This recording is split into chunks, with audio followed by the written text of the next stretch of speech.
અને લવાણા ગામથી રાવણા રાજપૂત પરમારનો દીકરો લડતા લડતા છેક ખાણોદર ગામ ઉધી આવ્યો અને ખાણોદર ગામની માલિપા પોતાનું માથું છે મસ્તક છે ધડથી અલગ થઈ ગયું અને ત્યાંથી દુશ્મનના માથા વાળતો વાળતો ગૌત્રીઓ માટે થઈ અને ઝાડા ગામ ઉધી ગયેલો અને અત્યારે તમે ખાણોદર ગામની માલિપા જાઓ તો યા ધનરાજ પીર નામની ગૌશાળા ચાલે છે અને દસુબા છે ઉઘાડા પગે ગૌત્રીઓની સેવા કરે છે અત્યારે ધનરાજ પીરનું માથું છે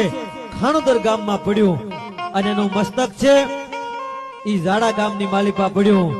અત્યારે લવાણાની માલિપા પૂજાતો હોય તોય ભલે ખાણોદરની માલિપા પૂજાતો હોય તોય ભલે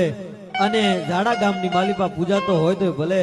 આવા સમર્પણ આવા ત્યાગ કર્યા હોય આવા બલિદાન આપ્યા હોય એના ઇતિહાસો ન બોલીએ તો અમે નગુણા કહેવાય સાહેબો